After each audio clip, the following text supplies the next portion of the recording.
Thank you. Excellent videos and basic principles have been given. Now let me invite Dr. Lahane, a national leader at the level of AEOS and an excellent. Thank you, Jason sir, and thank you very much, the Kerala Ophthalmic Society, Srini, and all the President, Secretary of the Kerala Ophthalmic Society. Uh, so this is about the Suprahard Cataract. So there is no any financial interest. So what happens when you are doing it? It is difficult to break, and the zonules are loose because it is a nuclear cataract. And once you are using more energy, then there is a endothelial damage. Then how to manage? So you will have to manage with you yourself and the setting of the machine. So you can use the high vacuum when you are using that. Then IOP, you can, if you can maintain in the machine, you can maintain the IOP, and you should use here the adequate power for this. And you can also use the cohesive and dispersive visco to protect the endothelium. It is called the cell. Then you can, this is just what I do: quadrant removal, pulse mode, direct chop. You can go for the continuous with high vacuum and trenching, multiple burst and burst mode if it is there in the FECO. Now how do we manage? So as it is, it is an hard cataract. Then there are a capsule is not seen, glow is not seen, weak zonules, the endothelium going to get damaged, and then the trenching is difficult, and the PCR risk is always there in our backup mind. So you can have a dye-assisted rexis, then the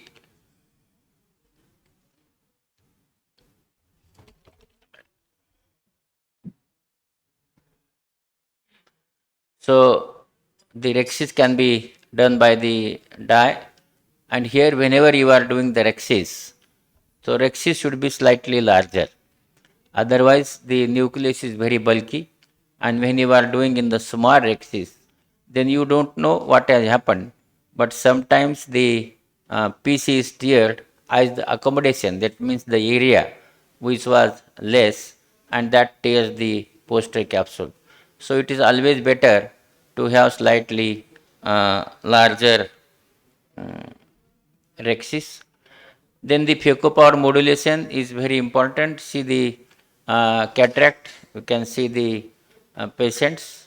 Can you see here? It is a always there is, if there is a white element inside, then in such situation, yes, you can use the direct chop. Here you can see the posterior fibers are very important. So whenever you are chopping, in the chopping you will have to use the see here separation till the center. Once you separate it, see here the posterior fibers, and those posterior fibers if we are able to separate, then there is no problem. Or otherwise, what happens once you are lifting the piece, that the posterior piece which is adhered to your one piece. So whenever you know that this piece is completely separated, then only you should go for the quadrant. Or otherwise, if you are doing the quadrant, then the other piece may trouble you. So in such cases, when it is a, can say, hypermature type, and there is also fibrosis, you can see here. So if you are going like this, then can the, again very important, so two instruments when you are using, so that instruments are very important. See here, so you will have to hold the nucleus and use both the instrument at same time. So and then separate it up to the center of the nucleus, so that that piece will be separated. And if you can make two pieces, one you can make two pieces, then half of the work is done, and then you can go for the one piece, or you can make four pieces, so as convenient for you. So this is again you can see the I have separated this, and then I will rotate, always rotate it and bring it 90 degree to the tip because it is not like the other this one. So, and then you can take one piece by one piece. So the chopping, when there is a white element is there in the hard cataract, then only you can chop. When there is a black element, yes, you can chop, but there you will have to be very careful whenever you are chopping that type of cataract. So then again, if you are technique you will have to use whenever, now see this is a Centurion machine where I am using both longitudinal and torsional phaco, and you can see the nucleus is very hard to the, you can say the black cataract, and see how it is difficult to chop. See here, you can see the torsional phaco I am using. When I am separating it, can you see here, you can see, and the IOP I have kept at 70.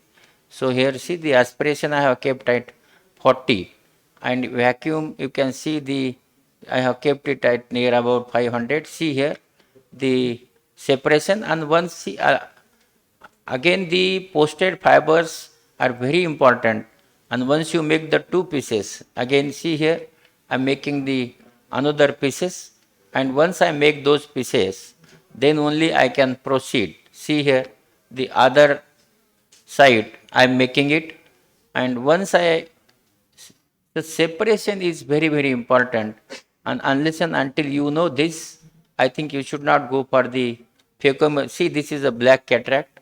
One should not go for the phacoemulsification of such cases because the endothelium is then damaged. There is a straight keratitis, edema, and second day patient is very unhappy. So if you should not bring the ego if you are not knowing. It is better to go for SICs, and second day patient is very happy, and after 1 month the astigmatism is also neutralized. So if you have done more than 100 mature cataract, then go for the black cataract. If you have not done it, it is always better to have a cautions or the surgeon standby. You have seen both longitudinal phaco and both phacos are used when I am going for that. So how you can say the experience? I was doing it in the started phaco 95. 98 you can see my cornea, and then 2000 you can see my cornea, then 8, 4 and 8 you can see my cornea, and the basic thing is now 21 you can see my cornea is transparent. It means the only experience can help you, not other things. So once you are experienced properly, then you can do it good. The take home message is stop and chop or the direct chop technique you can use. But if it is a black cataract, you should go for the, you can say the stop and chop, always better than the direct chop technique. Then use of ultrasound is very important. Here you will have more ultrasound and experience. So you can learn from your colleagues or seniors. And another important thing is choose what is effective in your hand. And if your hand it is effective, you can go ahead. Thank you very much. Thank you, sir. Thank you, Lahane sir, for the excellent video-based presentation.